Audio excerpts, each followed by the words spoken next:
হ্যাঁ ভাই, প্রশ্ন করার আগে এরকম একটি চমৎকার ও বিস্ময়কর প্রচেষ্টার জন্য আমি আয়োজকদের ধন্যবাদ জানাই। এখন প্রশ্নে আসছি। মুসলমানদের সঙ্গে আমার প্রচুর যোগাযোগ রয়েছে, কারণ আমার বাল্যকাল ও যৌবন তাদের মধ্যেই কেটেছে। তবে একটা জিনিস আমি বরাবরই বুঝতে পারিনি, আল্লাহর সংজ্ঞা। কারণ আমার মনে আল্লাহ সম্পর্কে যে ধারণা আছে এবং আমার মুসলমান ও পরিচিত জনেরা যে ধারণা দিয়েছে, তাতে আল্লাহর সংজ্ঞা মূলত অন্যান্য ধর্মবিশ্বাসকে অবজ্ঞা করা এবং তাদের ঈশ্বরের সংজ্ঞাও একই রকম মনোপুত নয়। আপনি অত্যন্ত সুপণ্ডিত ব্যক্তি, আমি আপনার কাছে উপকৃত হতে চাই। ভাই, খুব ভালো একটা প্রশ্ন করেছেন, গুরুত্বপূর্ণ প্রশ্ন, যা সবসময় তার মনে রয়েছে। এমন একটা বিষয় তিনি জানতে চান যে আল্লাহর সংজ্ঞা কি ইসলামে, এবং এই সংজ্ঞায় অবজ্ঞাসূচক অনেক বিষয় রয়েছে এবং এটি অন্যান্য ধর্মবিশ্বাসের বিপরীত। প্রকৃতপক্ষে ইসলামে আল্লাহর সংজ্ঞায় বলে দিচ্ছে আল্লাহ কি এবং আল্লাহ যা নন তাও বলা হয়েছে।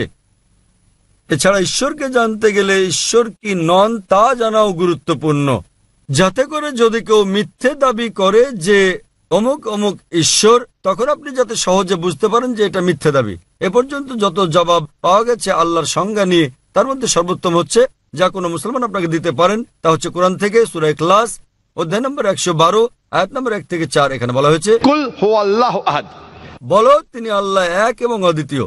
আল্লাহুস সামাদ, আল্লাহ অমুখাপেক্ষী ও চিরঞ্জীব। লাম ইয়ালিদ ওয়া লাম ইউলাদ, তিনি কাউকে জন্ম দেননি, কখনো জন্ম নেননি। ওয়া লাম ইয়াকুল লাহু কুফুয়ান আহাদ, এবং তার সমতুল্য কিছু নেই। এটি পবিত্র কোরআনে দেয়া আল্লাহ সুবহানাহু ওয়া তাআলার সর্বশক্তিমান ঈশ্বরের 4 লাইনের সংজ্ঞা। এটি হচ্ছে ধর্মতত্ত্বের কোষ্ঠী পাথর, এটি হচ্ছে শনাক্ত করার লিটমাস পরীক্ষা। যদি কেউ বলে যে অমুক অমুক ঈশ্বর, যদি কোনো ব্যক্তি 4 লাইনের সঙ্গে ঈশ্বর প্রমাণিত হন, তাহলে মুসলিমদের তা মেনে নিতে কোনো আপত্তি নেই যে তিনি ঈশ্বর। প্রথম টেস্ট, কুল হুয়াল্লাহু আহাদ, বলো তিনি আল্লাহ এক এবং অদ্বিতীয়। আল্লাহুস সামাদ, আল্লাহ অমুখাপেক্ষী ও চিরঞ্জীব।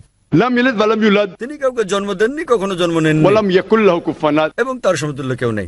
উদাহরণস্বরূপ আমি আপনাদের একটা উদাহরণ দেব। কিছু মানুষ আছে যারা বলে ভগবান রজনীশ ঈশ্বর। প্রশ্নোত্তরের সময় এক হিন্দু ভাই আমাকে বলেন, আমরা হিন্দুরা তাকে ঈশ্বর বলে গণ্য করি না। আমি কখনোই বলিনি যে হিন্দুরা ভগবান রজনীশকে ঈশ্বর বলে। অনেক মানুষ আছে যারা ভগবান রজনীশকে ঈশ্বর বলে মানে। এখন আমি একটা নমুনা দেখাবো কেন আমরা এই নেতিবাচক ব্যবহার করি। যেমন ইতিবাচক, বলো তিনি আল্লাহ অদ্বিতীয়, আল্লাহুস সামাদ, আল্লাহ অমুখাপেক্ষী ও চিরঞ্জীব, লাম ইয়ালিদ ওয়া লাম ইউলাদ, তিনি কাউকে জন্ম দেননি, কখনো জন্ম নেননি। কেন আমরা এটা ব্যবহার করি? এখন আমরা ভগবান রজনীশকে পরীক্ষা করব। প্রথম পরীক্ষা হচ্ছে, বলো তিনি আল্লাহ এক এবং অদ্বিতীয়। ভগবান রজনীশ কি এক এবং অদ্বিতীয় ছিলেন? তিনি একমাত্র ব্যক্তি ছিলেন যিনি নিজেকে ঈশ্বর দাবি করেছেন। এমন শত শত লোক নিজেদের ঈশ্বর দাবি করেন, এবং আমাদের দেশ ভারতে হাজার হাজার মানুষ নিজেদের ঈশ্বর বলে দাবি করেন। হাজার হাজার মানুষ বলেছেন তারা ঈশ্বর, তিনি কেবল একা নন। কিন্তু একজন রজনীশ ভক্ত বলবে না, ভগবান রজনীশ অদ্বিতীয়। আসুন দ্বিতীয় পরীক্ষা করি। আল্লাহুস সামাদ, আল্লাহ অমুখাপেক্ষী ও চিরঞ্জীব। রজনীশ কি অমুখাপেক্ষী ও চিরঞ্জীব? আমরা তার জীবনী পড়েছি, সেখানে আমরা পড়েছি যে ভগবান রজনীশ ভুগছিলেন বিভিন্ন রোগে, অ্যাজমা, ডায়াবেটিস, ম্যালাইটিস, পিঠের ব্যথা ইত্যাদি রোগে। ভাবুন, সর্বশক্তিমান ঈশ্বর ভোগেন অ্যাজমা, ডায়াবেটিস, ম্যালাইটিস, পিঠের ব্যথা ইত্যাদি রোগে। তৃতীয় পরীক্ষা, লাম ইয়ালিদ ওয়া লাম ইউলাদ, তিনি কাউকে জন্ম দেননি, জন্ম নেননি। আমরা জানি ভগবান রজনীশ মধ্যপ্রদেশে জন্মগ্রহণ করেন এবং তার পিতামাতা ছিল। আর 1981 সালে তিনি আমেরিকা যান এবং হাজার হাজার আমেরিকানকে তার ভক্ত বানান, এবং অরেগন রাজ্যে তিনি নতুন সেন্টার চালু করেন, নাম রজনীশপুরম। পরবর্তীতে আমেরিকান সরকার তাকে গ্রেপ্তার করে জেলে পুরে দেয়। রজনীশের অভিযোগ, আমেরিকান সরকার তাকে স্লো পয়জন দিয়েছে। ভাবুন, সর্বশক্তিমান ভগবানকে স্লো পয়জন দেয়।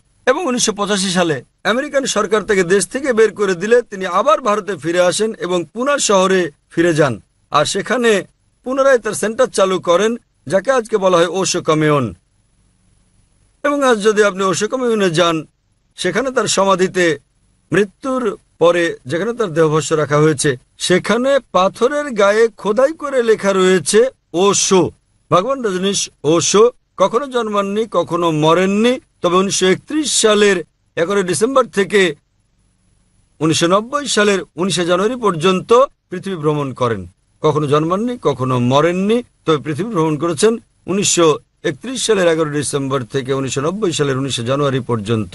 সেখানে তারা তার সমাধিতে এটা উল্লেখ করতে ভুলে গেছে যে তাকে পৃথিবীর 21টি দেশ ভিসা দিতে রাজি হয়নি। ভাবুন, সর্বশক্তিমান ঈশ্বর পৃথিবী ভ্রমণ করতে এসেছেন এবং তার ভিসা প্রয়োজন হয়েছে। এবং শেষ পরীক্ষা, ওয়ালাম ইয়াকুল লাহু কুফুয়ান আহাদ। এটা এতই কঠিন যে যদি পৃথিবীর কোনো কিছুকে আপনি ঈশ্বরের সঙ্গে তুলনা করতে পারেন, তিনি ঈশ্বর নন। ওয়ালাম ইয়াকুল লাহু কুফুয়ান আহাদ। আমরা জানি ভগবান রজনীশ, তার সাদা দাড়ি ছিল, মানুষের মতো ছিল, দুটো চোখ, একটা নাক, একটা মুখ, দুটো হাত। যদি আপনি পৃথিবীর কোনো কিছুকে ঈশ্বরের সঙ্গে তুলনা করেন, তিনি ঈশ্বর নন। ওয়ালাম ইয়াকুল লাহু কুফুয়ান আহাদ।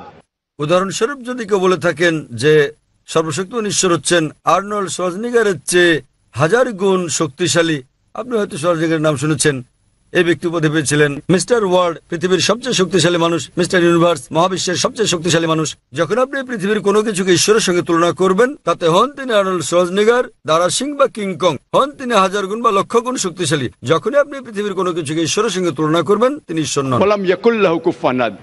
সুতরাং এই ভাইয়ের কমতি রয়েছে সর্বশক্তিমান ঈশ্বরের ধারণায়। এবারে প্রশ্নের দ্বিতীয় অংশটি নিয়ে বলি যে এটা কেন অন্যান্য ধর্মের ঈশ্বরের ধারণার সাথে বিপরীত। প্রকৃতপক্ষে এটা একটা ভুল ধারণা যে পবিত্র কোরআনে আল্লাহ সুবহানাহু ওয়া তাআলার ধারণা অন্যান্য ধর্মের বিপরীত। এটা অন্যান্য ধর্মের আচার অনুষ্ঠানের বিপরীত, আমি একমত। তবে অন্যান্য ধর্মগ্রন্থের বিপরীত নয়, কারণ দুর্ভাগ্যজনকভাবে বেশিরভাগ ধর্মের অনুসারীরাই, হোক সেটা খ্রিস্টান ধর্ম, হিন্দু ধর্ম ইত্যাদি, তারা নিজেদের ধর্মগ্রন্থ পড়ে দেখে না। তাই যদি আমরা অমুসলিমদের আচার অনুষ্ঠানের পর্যালোচনা করি, তাহলে সেগুলো ইসলামের বিপরীত হলেও ধর্মগ্রন্থের বিপরীত নয়। যে কোনো ধর্মের ঈশ্বরের ধারণা অনুধাবন করতে হলে উত্তম হচ্ছে সে ধর্মগ্রন্থে ঈশ্বরের ব্যাপারে কি বলা হয়েছে তা খুঁজে বের করার চেষ্টা করা। কোন ধর্মের অনুসারীরা কি করছে তা দেখে ঈশ্বরের ধারণা খোঁজা উচিত নয়। উদাহরণস্বরূপ, যদি আপনি শিখ ধর্মের ঈশ্বরের ধারণা জানতে চান, তাহলে উত্তম হচ্ছে পাঠ করা গুরু গ্রন্থ সাহেব, আদি গ্রন্থ। আপনি গুরু গ্রন্থ সাহেবের প্রথম খণ্ড, প্রথম অধ্যায়, প্রথম অনুচ্ছেদটা পাঠ করেন। আপনি এটা জাপুজি নামে পরিচিত। এতে কি বলা হয়েছে? ঠিক আছে, জাপুজি। এতে বলা হয়েছে যে ঈশ্বর একজন, ঈশ্বরকে সত্য বলা হয়েছে, তাকে চিরঞ্জীব বলা হয়, তিনি হচ্ছেন বিরাজমান, তিনি দয়ালু, তিনি ভয় ও অভাব মুক্ত। আর শিখ ধর্ম অনুযায়ী শিখ ধর্মের মানুষ এক ঈশ্বরে বিশ্বাস করে, তারা মূর্তি পূজা বিশ্বাস করে না, তারা অবতারবাদে বিশ্বাস করে না। আর প্রকাশ্যে তাকে এক ওমকারা বলা হয় এবং অপ্রকাশ্যে তাকে ওমকারা বলা হয়। এবং শিখ ধর্মগ্রন্থ পাঠ করলে দেখবেন সেখানে সর্বশক্তিমান স্রষ্টার বিভিন্ন গুণাবলী আছে। যদি শিখ ধর্ম পড়েন, সর্বশক্তিমান ঈশ্বরকে বলা হয়েছে সত্যনামা, তাকে পবিত্র নামে ডাকা হয়েছে। তাকে বলা হয়েছে কর্তার অর্থাৎ স্রষ্টা, তাকে বলা হয়েছে রহিম মানে দয়ালু, তাকে বলা হয়েছে করিম অর্থাৎ দাতা, তাকে আরো বলা হয়েছে ওয়াহে গুরু অর্থাৎ একক সত্য ঈশ্বর। সুতরাং ধর্মগ্রন্থের দিক দিয়ে শিখ এবং ইসলাম ধর্মে ঈশ্বরের ধারণা একই। অনুরূপভাবে হিন্দু ধর্মের কথায় আসি, হিন্দু ধর্মেও যদি হিন্দু ধর্মগ্রন্থ পড়েন, পরিষ্কার উল্লেখ আছে উপনিষদে, ছান্দোক্য উপনিষদ অধ্যায় নম্বর 6, অনুচ্ছেদ নম্বর 2, শ্লোক নম্বর 1, একম এবিদিত্যম, ঈশ্বর এক এবং অদ্বিতীয়। এটা আর উল্লেখ আছে শ্বেতাক্ষেত্র উপনিষদে অধ্যায় নম্বর 6, অনুচ্ছেদ নম্বর 9, নাচস্য কসিজ জনিতা ন চদীপা। মহান ঈশ্বরের তার কোনো পিতা মাতা নেই, তার কোনো কর্তা নেই, তার কোনো প্রভু নেই। এছাড়া উল্লেখ আছে শ্বেতাক্ষেত্র উপনিষদে অধ্যায় নম্বর 4, শ্লোক নম্বর 19 এবং যজুর্বেদ অধ্যায় নম্বর 32, অনুচ্ছেদ নম্বর 3, না তস্য প্রতিমা অস্তি। মহান ঈশ্বরের কোনো প্রতিমা নেই। সংস্কৃত ভাষায় প্রতিমা মানে হচ্ছে প্রতিবিম্ব, আলোকচিত্র, অঙ্কনচিত্র, ছবি, প্রতিকৃতি, প্রতিমা, মূর্তি, ভাস্কর্য। তাই এখানে বলা হয়েছে না তস্য প্রতিমা অস্তি। মহান ঈশ্বরের কোনো প্রতিবিম্ব নেই, প্রতিকৃতি নেই, আলোকচিত্র নেই, ভাস্কর্য নেই, প্রতিমা নেই, পুতুল নেই, মূর্তি নেই। তবুও দুর্ভাগ্যজনকভাবে দেখা যায় যে হিন্দুরা এখনো প্রতিমা পূজা করে। এজন্য কাকে দোষ দেবেন? আমি বেদের উদ্ধৃতি দিচ্ছি। হিন্দুদের সকল ধর্মগ্রন্থগুলোর মধ্যে বেদ হচ্ছে সর্বশ্রেষ্ঠ গ্রন্থ, কিন্তু তাও আপনি লক্ষ্য করবেন যে হিন্দুরা এখনো প্রতিমা পূজা করছে। কেন? কারণ হিন্দু ধর্মের পণ্ডিতেরা বলেন যে দেখো জাকির ভাই, তুমি জানো নিম্ন শ্রেণীর লোকেরা এগুলো বুঝতে চায় না, তাই মনোনিবেশের জন্য আমাদের প্রতিমা প্রয়োজন হয়। আমরা সচেতনতার উচ্চ পর্যায়ে পৌঁছানোর পর আর প্রতিমার প্রয়োজন হয় না। তখন আমি বললাম হিন্দু পণ্ডিতকে, আমরা মুসলিমরা ইতোমধ্যে সচেতনতার উচ্চ পর্যায়ে পৌঁছে গেছি। এটা হচ্ছে হিন্দু ধর্মের ভিত্তি, বেদের ভিত্তি। কিন্তু হিন্দু ধর্মের আর্য সমাজের মতো কিছু গোত্র আছে যারা প্রতিমা পূজার নিন্দা করে। একইভাবে যদি খ্রিস্ট ধর্মের দিকে তাকান, খ্রিস্টানদের ধর্মগ্রন্থ পড়েন, দেখবেন খ্রিস্ট ধর্মগ্রন্থ মূর্তি পূজার বিরোধী। তবুও আপনি দেখেন যে ক্যাথলিকরা তারা ঈশ্বরের চিত্র তৈরি করে এবং বলে যীশু খ্রিস্ট তারপর শান্তি পরিষদ হচ্ছেন সর্বশক্তিমান ঈশ্বর। তাহলে যা বোঝা গেল তা হচ্ছে খ্রিস্টানদের ধর্মগ্রন্থ অনুযায়ী খ্রিস্টবাদ ও ইসলাম, যীশু খ্রিস্ট তারপর শান্তি পরিষদ শিক্ষা, এগুলো একই রকম। কিন্তু বেশিরভাগ খ্রিস্টান তারা এটা দাবি করে যে যীশু খ্রিস্ট নিজেকে ঈশ্বর বলে দাবি করেছিলেন। প্রকৃতপক্ষে বাইবেল পড়লে দেখবেন সম্পূর্ণ বাইবেলের মধ্যে কোথাও এমন একটিও স্পষ্ট উক্তি নেই যেখানে যীশু খ্রিস্ট নিজের মুখে বলেছেন যে আমি ঈশ্বর অথবা আমার উপাসনা করো। যদি কোনো খ্রিস্টান বাইবেলের কোনো দ্ব্যর্থহীন স্পষ্ট উক্তি আমাকে দেখাতে পারেন যেখানে যীশু খ্রিস্ট তারপর শান্তি বর্ষিত হোক নিজে বলেছেন যে আমি ঈশ্বর অথবা আমার উপাসনা করো, তাহলে আমি খ্রিস্টান ধর্ম গ্রহণ করতে প্রস্তুত আছি।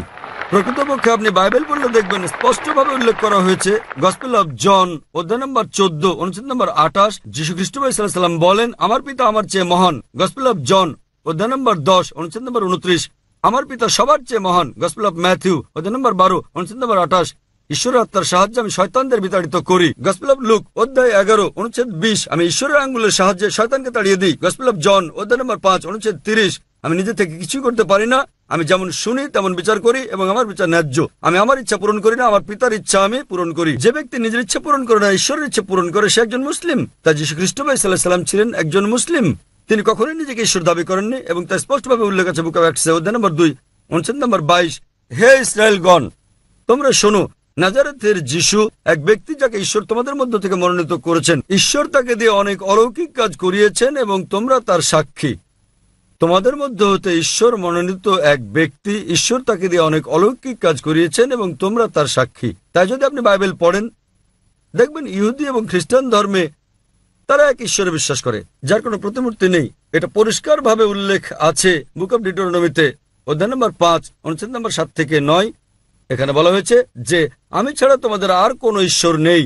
তোমরা ঊর্ধ্বলোকের স্বর্গ, নিচের মর্ত ও পৃথিবীর নিচের পানিতে থাকা কোনো কিছুর চিত্র খোদাই করো না। তাদের সামনে তোমরা কখনো মাথা নত করবে না, তাদের উপাসনা করবে না, কারণ আমি তোমাদের ঈশ্বর, তোমাদের প্রভু ঈশ্বরান্বিত ঈশ্বর।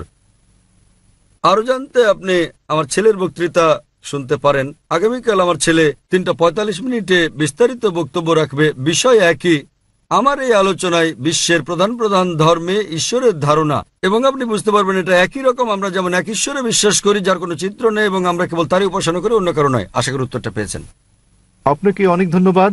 এবং আপনি আমার জন্য বলেছেন, কারণ ঈশ্বরের সংজ্ঞা যা দিয়েছেন তাতে শিখ মতবাদে যা আছে তা ইসলামের সাথে তুলনা করা হয়েছে।